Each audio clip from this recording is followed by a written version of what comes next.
Hey guys, this is Alicia Podfics, and today we're going to be reading Spider-Man Reborn by Reborn. This is Chapter 22.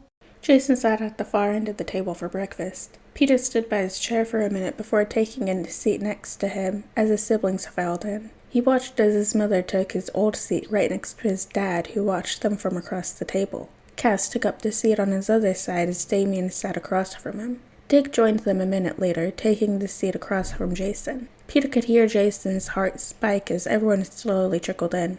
The only ones left were Duke and Tim, though the former tended to have earlier starts on his patrol, especially to avoid awkward breakfasts. Was Tim avoiding breakfast? Or Jason? Peter had the urge to check on his brother, but he didn't want to leave Jason on his own either. Biting his lip, Peter's eyes started from the door to Jason, weighing his options. Drake avoids breakfast as well? Pathetic. Damien sighs, pushing away from the table just as Alfred brought in the breakfast cart. Damien, his dad warned just before Damien disappeared out of the dining room. His mom only shook her head, patting his dad's arm. How did he sleep, Jason? Peter frowned at his pancakes, listening to the hearts inside the manor. Jason was still nervous, uncomfortable in a place where he should feel safe in. Tim was too, his heart racing when he should feel at ease. He had to get them to talk to each other. Jason has to apologize, and Tim would need time. Peter just had to figure out how to get them to be more comfortable with each other. He couldn't handle it if everyone just left. Fine, Jason mumbled, pushing at his eggs. You? Fine, his dad grunted as he thanked Alfred for the coffee. This was painstakingly awkward. The silence around the table felt unnatural and heavy. He should fix it somehow. Peter thought of the similarities between his family before, nodding to himself as Cass smiled at him. So, can I be a vigilante now? Peter grinned at his parents before turning to look at Jason. He already knew the answer, but he could at least make a point. I didn't die, and you never caught me either, Dad. Alright, Mr. Williams will be over later today so we can discuss just what has been going on. Thank you for the reminder, Peter. His dad smirked, leaning back in his seat. Yeah, how did the kid sneak away from you, old man? Shorty here shouldn't be wandering crime alley in the middle of the night, Jason accused, faint amusement tinting his voice. Peter had been training to sneak around with Cass for a few years now. Are they all forgetting that fact? Oh, you don't know the half of it, Dick snorted. Want to hear about how Cass came here? Or Peter's first attempt at breaking into the Drake property? Or, okay, we don't have to talk about that, Peter cuts in, his face flushing at the mentions of all his little escapades. He wasn't that bad. He dug further in his seat as Jason urged Dick to tell him all about it. Maybe he should have run when he had the chance. At least the air felt lighter now. Drake. Damien hovered by the door, eyeing his father's ward. Drake stood by his mirror, locked onto his eyes where he stood stock still. Peter has noticed your absence and is concerned. I see you are standing, so I would suggest joining the others for breakfast. He didn't bother entering the room, staying just over the threshold. Peter's concern was evident for everyone to see, yet he couldn't pry himself from Todd's side. Damien couldn't find himself to feel the same concern over the missing sibling, but the chance to avoid that uncomfortable table was there. I'll eat later, Drake mumbled. He wondered, yet again, over the training of the previous Robin. He was too emotional, crumbling before a fight even began. This would never have been allowed within the league. Is this because Todd had attacked you? You survived, what is there to fear now? Damien rolled his eyes. You will only witness him eating breakfast as any other person. Yeah, any other person. Just get lost, demon brat. I don't want to talk. Drake scoffed, falling onto his bed. Damien eyed him from the doorway. Peter had talked about emotions before, and Damien can only see the drawbacks here. Of course, speaking with civilians is another story entirely, especially whilst maintaining your own civilian identity. Even Peter is the exception, though that is due to his own immaturity for the time being. However, everyone else here was aware of their own lives, as well as the importance of compartmentalizing. Drake cannot function properly if he fears Todd. Peter would coddle him. Damien did not plan to do anything close. All he was willing to offer to Drake were words. Then listen. Damien entered the room, standing at the foot of the bed. Todd will not harm you anymore. Peter had sought him out immediately upon your rather dramatic return. He wished to tell him off, or something along those lines. I can assure you myself that Todd will be entirely docile within Peter's presence. If he is not, the entire family will be there to intervene. He what? Drake shot up, wild eyes staring at Damien. When was this? Peter had orchestrated a search for Red Hood after discovering the name of your attacker. His planned visit to the Williams was to search through Crime Alley and draw Red Hood out. Damien drawled. Surely this was enough to reassure Drake of his safety. He was hardly in any danger in the first place. Drake gaped for a moment before storming past him. Damien rolled his eyes without the other's presence as he left the room to follow him. This is bound to be interesting now. Peter had given up. He stuffed his face with food to avoid everyone's eyes as Dick and his mom regaled Jason with all his stories. Even his dad was openly laughing at them. More of a hearty chuckle, but the same enthusiasm, either way. He could hear 2 pairs of feet approaching the dining hall, and Peter immediately straightened as Tim entered the room. Damien convinced him to join them. He'd have to ask how Damien, out of all of his siblings, drew out Tim. Peter, Thomas, Wynne, Kyle! Tim stormed to the table, hand slapping onto it as he hovered over Damien's vacant seat. You snuck out to find Hood the day I came back half dead? Oh, that's how Damien encouraged him out of his room. No, it was the weekend. But you were hurt, Peter argued. He didn't go the same day. He had to plan with Nate before doing enough research and memorizing a map of Gotham so he wouldn't get lost. There was planning to do before he could search for the Red Hood. He had to wait a few days. He did what? His dad cut in, his stance straightening. Peter groaned, leaning into Jason's side as everyone seemed to realize what Peter had been really up to for the past month. Peter here hears I get attacked and decides he'll talk to the person after tracking them down in the middle of Crime Alley at night and alone. Tim stresses, his eyes focused on Peter. He promised not to hurt you, and he hasn't, and he's Jason. He wouldn't hurt me. Peter felt a little betrayed that Damien shared that information with Tim and subsequently the rest of the family. He knew it would come out once his dad talked to Nate's dad and both of them would have to spill the beans on their scheme, but he wasn't ready for all of that now. Jason coughed, rubbing the back of his head as he looked over the table. I did hurt you, Pete. A collective hush washed over the table as everyone focused on Jason while Peter pushed to stand on his chair. He didn't mean to, Peter snapped at them, refusing to budge on his opinion of the matter. He was the one hurt. It was his choice to forgive Jason, the Red Hood, for it. He didn't need anyone defending him for it after the fact. Wait, what happened? Dick sighed, standing from the table to stare at both of his brothers. Peter eyed his surrounding family. Everyone tensed over the new information. Why had Jason said anything about it? It wasn't a big deal and Peter was fine. Jason leaned forward, his head hung, as he retold the moment on the rooftop when Peter first met the Red Hood. Peter frowned as he listened to the story. Jason told it as if he was already in trouble. He didn't blame Jason, even when he didn't know it was his brother beneath the mask. He still doesn't blame him for it because Jason hadn't meant to. Everyone stayed silent as they finished his explanation. Another apology passed to Peter at the end. He could hear Jason's heart beating anxiously as he awaited some grand punishment that Peter would refuse to allow it happen. No, I already forgave you. You didn't mean to, and I'm not mad. Stop saying it was your fault. It wasn't his fault. Just like Mr. Barnes, he couldn't be blamed for reacting out of instinct. Jason had hurt him, yes, but he apologized, and he hadn't done it again. Peter couldn't hate him. Nothing Jason did could make him hate him. He didn't want to lose his brother again. Peter, he never should have hurt you, his dad started. Only his mom's hand on his arm stopped him from walking any closer to them. Peter could hear his heart drop at the start of those words. He isn't the same Jason. No, Bruce, stop that, Dick cut in.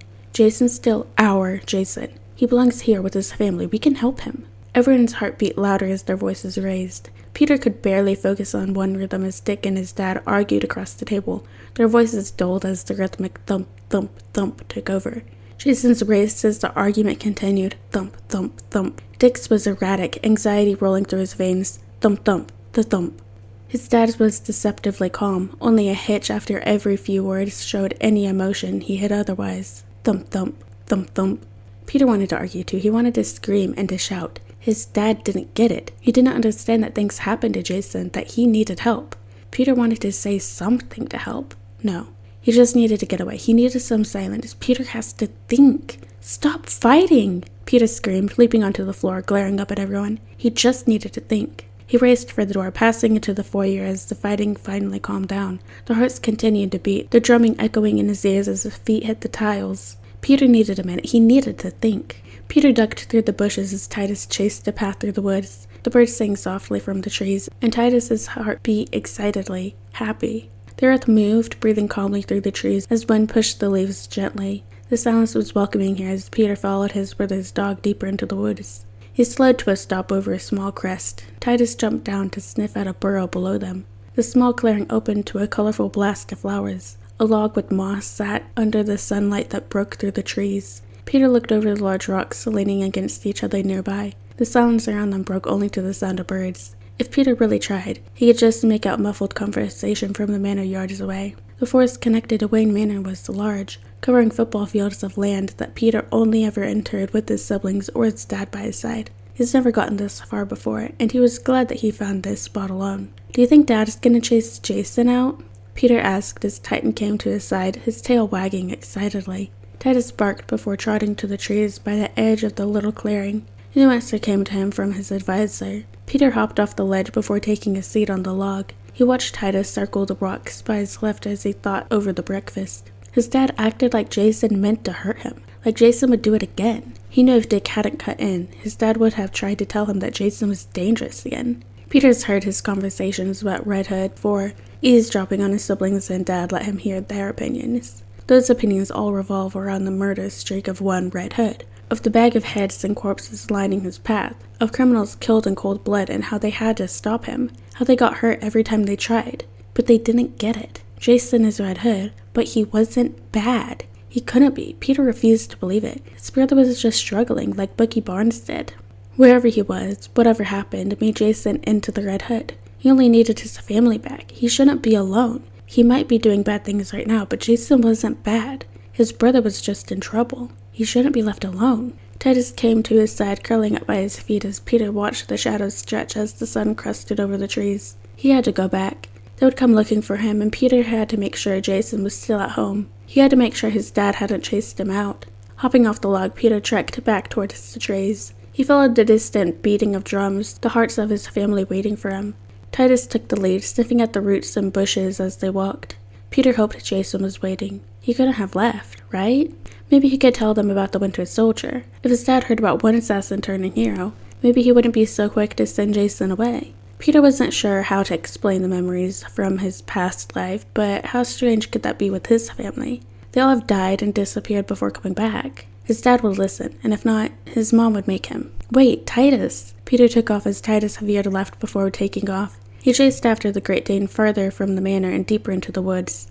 The enhanced stamina was all that kept Peter just behind the puppy as Titus ran after something. He couldn't hear anything other than the trees and birds. There was no one else in the woods besides them. Something caught Titus's attention and Peter couldn't call him back. Damon would actually kill him if he lost his dog. Titus, stop! Peter ran, scrambling over another log as Titus leapt past it. They raced downhill as the trees surrounding them grew in close. Bushes stretched out with thin lines of branches slicing his cheeks as he pushed past them. Shadows thickened the further they ran. Leaves and branches stretched overhead, blocking any light from breaking through. Peter focused on Titus's heart to keep up as he struggled to run around the undergrowth. Finally breaking through a large overgrown hedge, Peter came to a stop at the edge of another clearing. This one was just as shaded as the rest of the woods he raced through. Trees lined a path towards the worn-down house where Titus stopped to sniff around. Peter made his way forward cautiously, despite the silence in the area.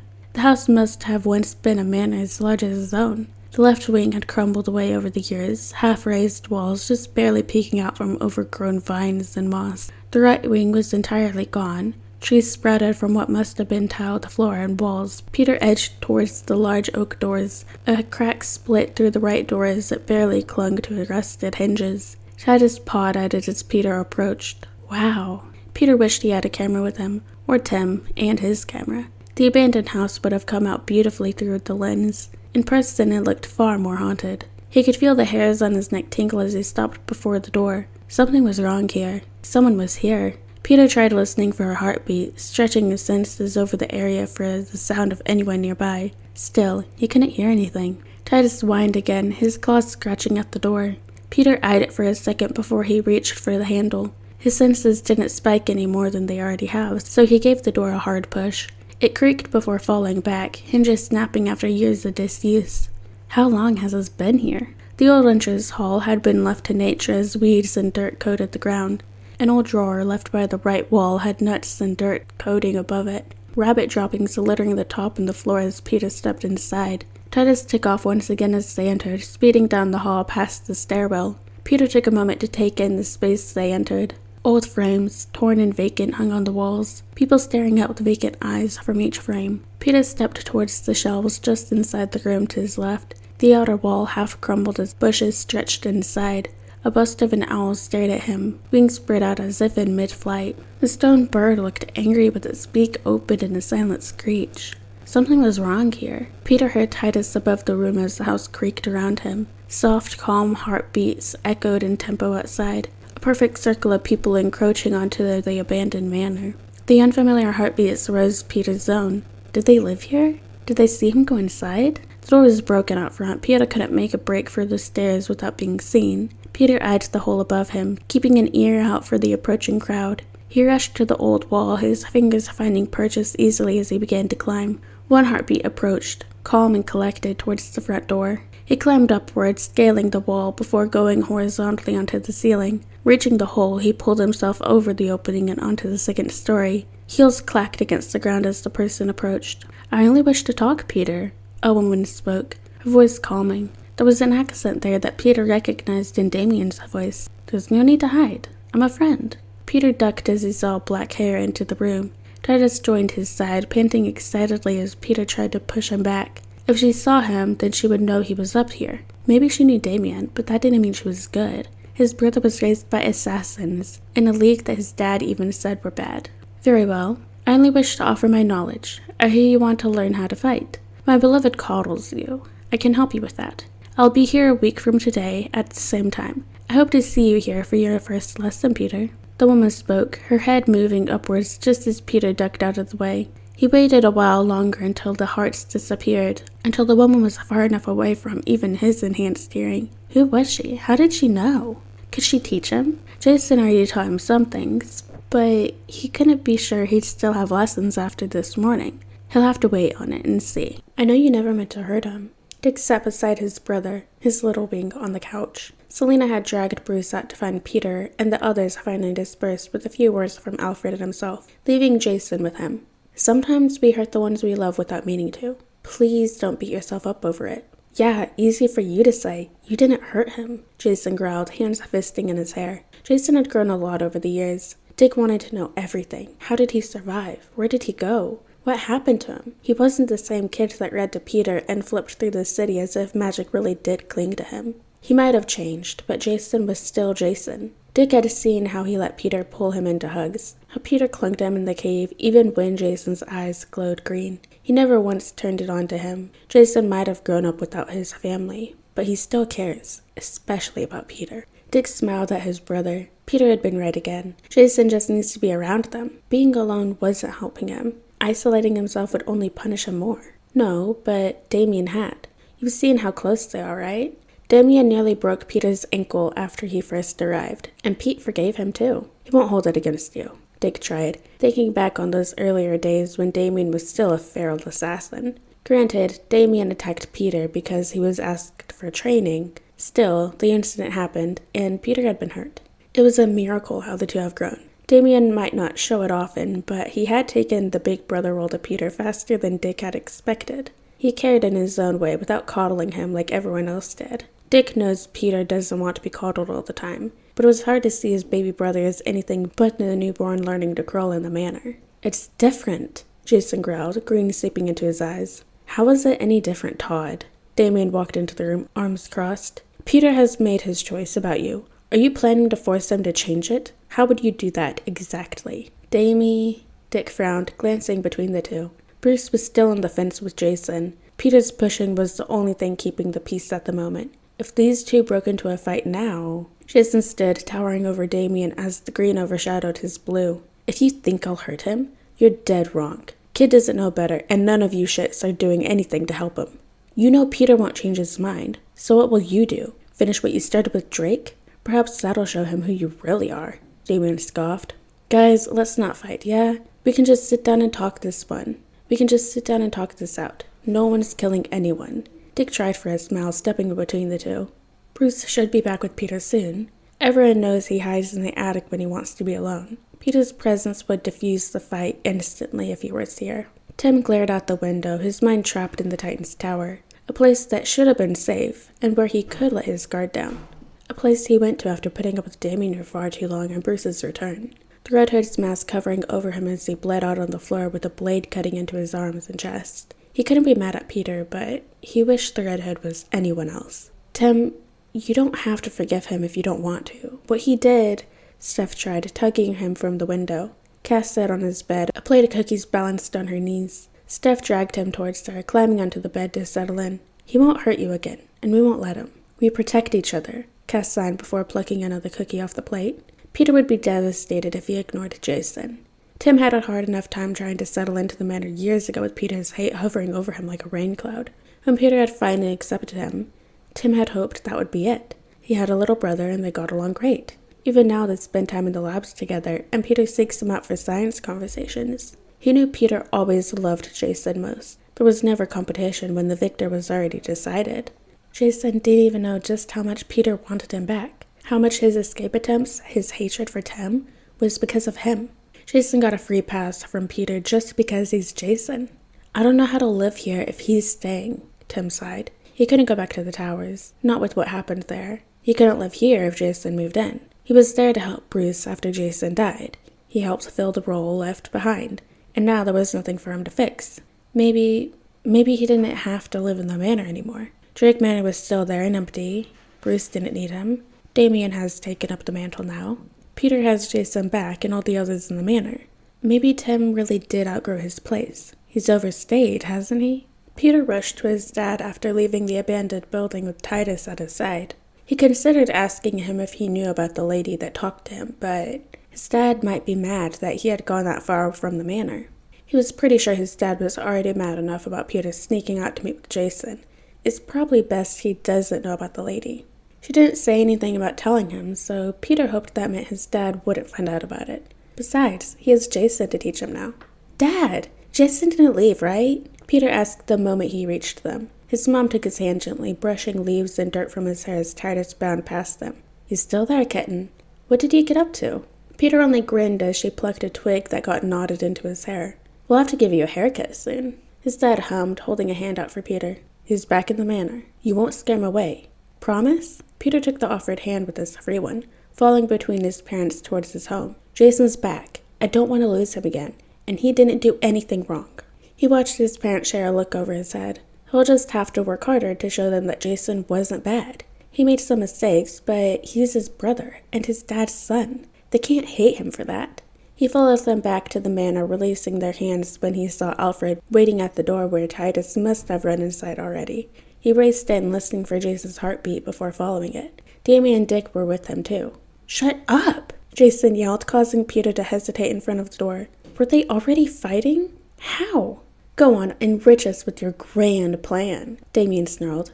Hate yourself in your own mind, but do not push such pressures on Peter to alleviate. He is not your minder. Perhaps grow up before claiming that he is the child in this situation. All right, they were fighting. Peter scowled, shoving the doors open as his parents finally joined his side. Dick stood between the two, Damien's back to the door with his arms crossed. Jason stood behind Dick with bright green eyes, his body held taut as if he was ready for a fight. Peter watched as their hands turned towards the door where he stood. He watched as Jason's green eyes flickered like an old neon sign, the green pulling back and raging forward simultaneously. Why are you guys fighting? Peter frowned, walking into the room. It sounded like Damien was digging in on Jason. Did he start it? We aren't, Damien huffed, passing him as he left the room. Dick only sighed, falling back onto the couch as he quietly thanked God. Jason stayed standing, his eyes darting up and down to his dad and himself. Nothing. Look, I appreciate all this, but I'm not staying. What? Why not?